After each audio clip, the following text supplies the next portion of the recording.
샬롬, 성사감리교회 사순절 빅리드 프로젝트 27일차입니다.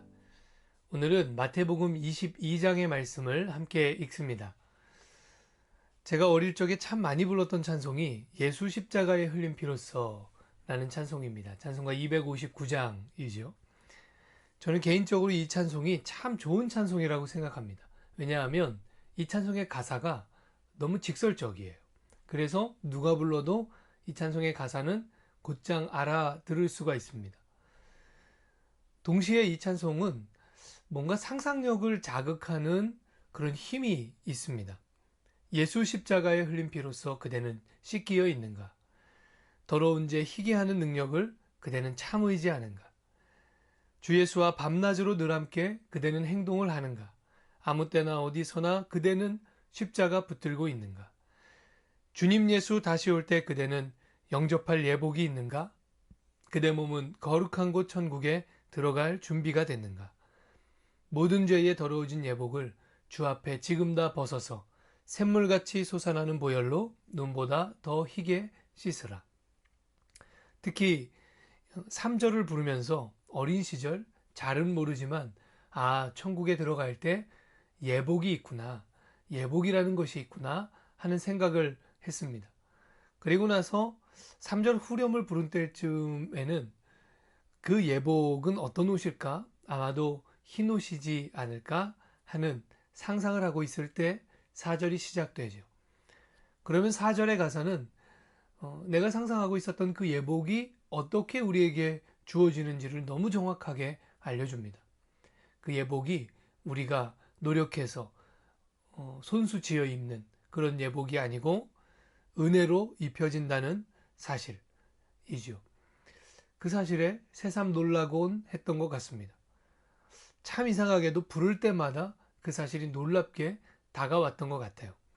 모든 죄에 더러워진 예복을 주 앞에 지금 다 벗어서 샘물같이 솟아나는 보혈로 눈보다 더 희게 씻으라.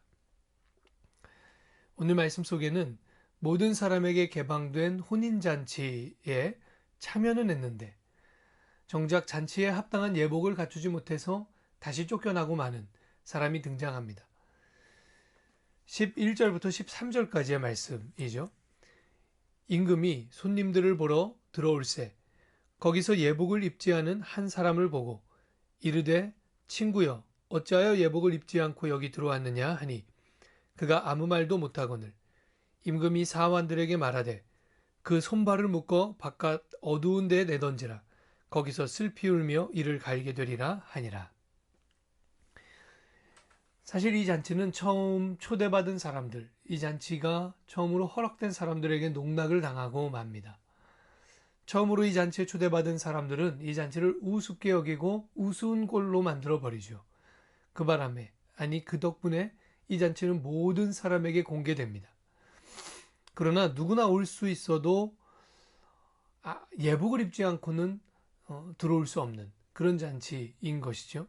저는 이 비유가 임금이 가장 중요하게 생각하는 가치가 무엇인지를 우리에게 알려주고 있다고 생각합니다. 이 비유 속 임금은요, 이 잔치를 우습게 여기는 것을 매우 싫어하죠. 초대장을 들고 갔던 종들을 모욕하고 죽인 사람들, 그들에 대한 이 임금의 조치가 무엇입니까? 군대를 파병해버립니다. 또 예복을 입지 않은 채로 이 잔치에 참여한 사람 발견한 그 즉시 그 자리에서 가차없이 쫓아내고 맙니다.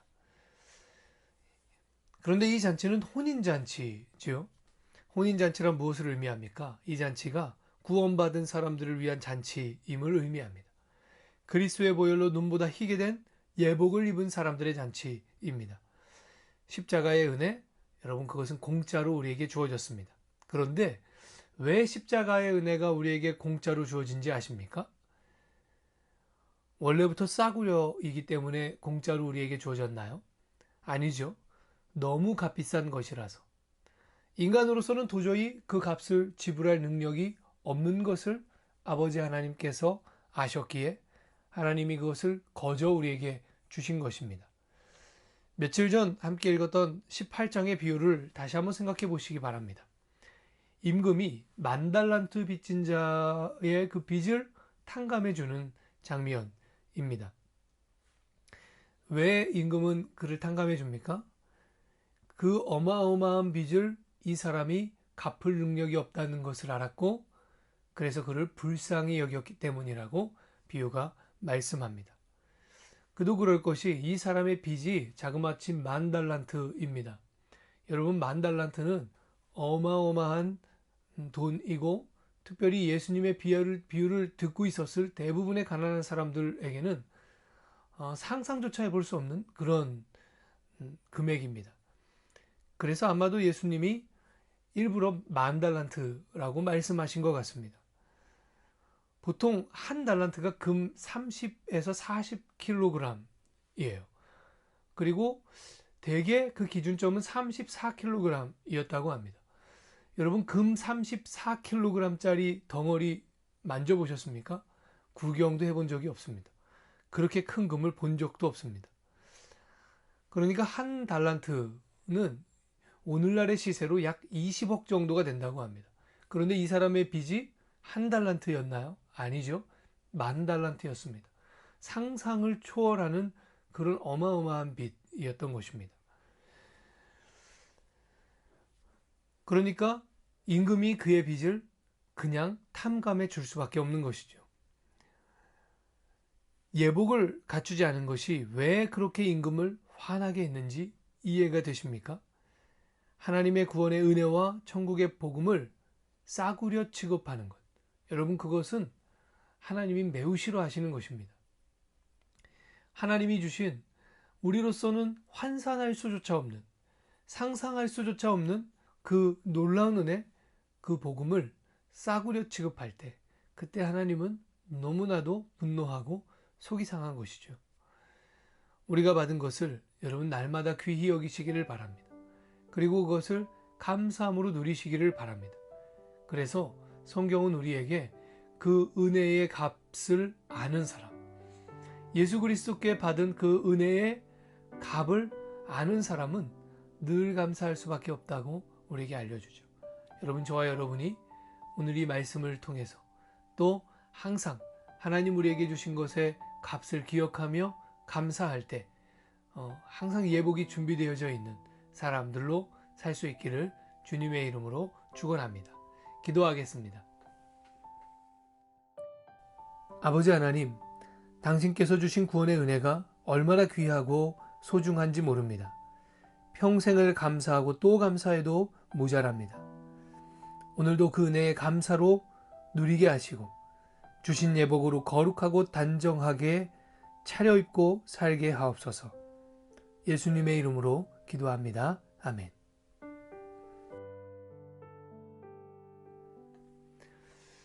여러분, 오늘 이 하루 강건하시고 감사함으로 넘치는, 특별히 감사할 조건이 없어도 우리가 받은 예수 그리스도의 그 구원의 은혜로 날마다 감사하는 하루 되시기를 주님의 이름으로 부탁을 드립니다. 오늘도 주님이 우리에게 이렇게 고백하십니다. 당신은 아바의 사랑받는 자녀요, 아바의 기쁨입니다.